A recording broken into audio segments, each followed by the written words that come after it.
He looked 10 feet tall on your TV, but James Arness carried more than a badge and a Colt. The man who kept Dodge City safe for 20 years fought through a war wound that never stopped hurting. A family story built on reinvention and losses that would test anyone's spirit. He hid most of it. No red carpets, no tell-all tours, just work, grit, and a quiet mix of distance and kindness. If you think you know Matt Dillon, give me a few minutes.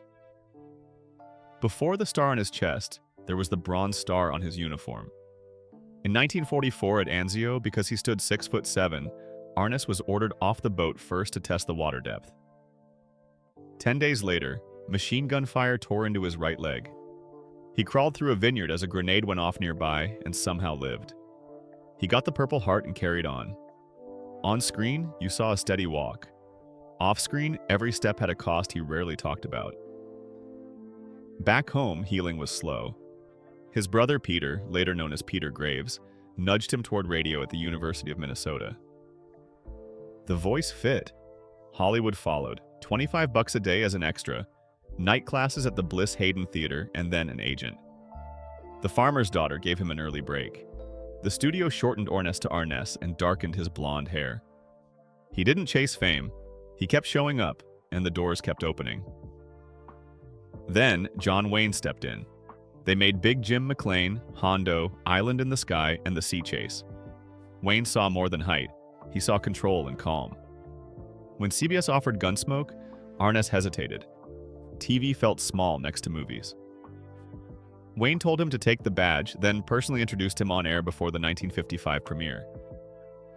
That 30 seconds from the Duke gave Arness a runway few actors ever get and launched a run that would outlast 30 other westerns. Once Gunsmoke landed, it stayed. From 1955 to 1975, James Arness played Matt Dillon in all 635 episodes. The show began as a black and white half hour, grew into a color hour, and owned the late 50s. From 1957 to 1961, it was the #1 show in America.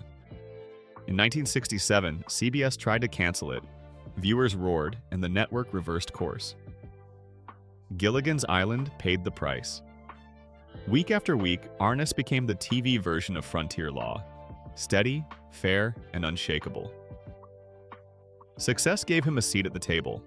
He produced 32 episodes, pushed for tight stories, and kept the tone grounded when trends swung loud. He also negotiated for a share of profits, which was rare then. At his peak, he was among TV's best-paid actors, and years later he put the badge back on for 5 TV movies from 1987 to 1994. Still, he never played the big shot. He showed up, did the work, and protected the show's pace. He was the anchor at Dodge City's gate. It wasn't all smooth. Early on, Milburn Stone, Doc Adams, was fed up with Arness showing up late and clowning during rehearsal. One day, Stone snapped in front of the crew and let him have it. The stage went still. Arness didn't bark back. He said, "You're right." That moment changed everything. The two reset, built trust, and turned into true partners. Stone later praised Arness's restraint. It wasn't flashy, but it was strong. That quiet course correction saved their working life. Not everyone came around. Clint Walker from Cheyenne reportedly kept his distance for years. Part of it was style. Walker was open and chatty. Arness was cool and private. He banned reporters from the set, skipped parties and award shows, and often left early when he did attend. Fans nicknamed him the Greta Garbo of Dodge. He was fine with that. He let the work carry the noise and kept the rest of his life off camera. Off set, he went looking for simple things. In the late 40s, he surfed up and down the California coast, sometimes sleeping in his car or right on the sand, taking odd jobs for gas and food. Later, he learned to fly and bought small planes so he could disappear to fish or find quiet skies. He even had a 60-foot catamaran built, named it Sea Smoke, and in 1974 gave it to the Boy Scouts so kids could learn seamanship and teamwork.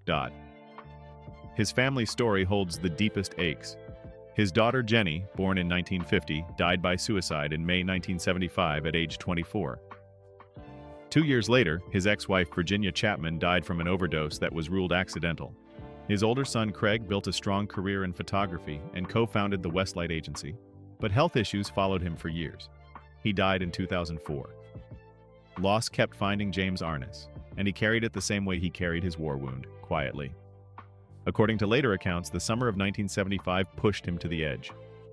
Grief, chronic pain from Anzio, and the shock of Gunsmoke ending all hit at once. Those reports say he tried to end his life that July. He never spoke about it in public. Friends only described a man who drew inward and reached for privacy. If you're hearing this and it feels close to home, please know help is out there and you're not alone. Even in the hard years, there were jaw-dropping acts of giving.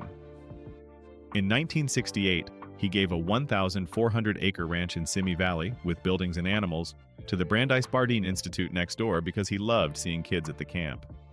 By some accounts, it became the largest Jewish land endowment outside Israel, and Arnes wasn't even Jewish, he just wanted to help. Some later reports also say he quietly held stakes in oil ventures for decades, the kind of money he never bragged about. He was loyal to. His stunt double Ben Bates worked with him for 25 years, and Arne,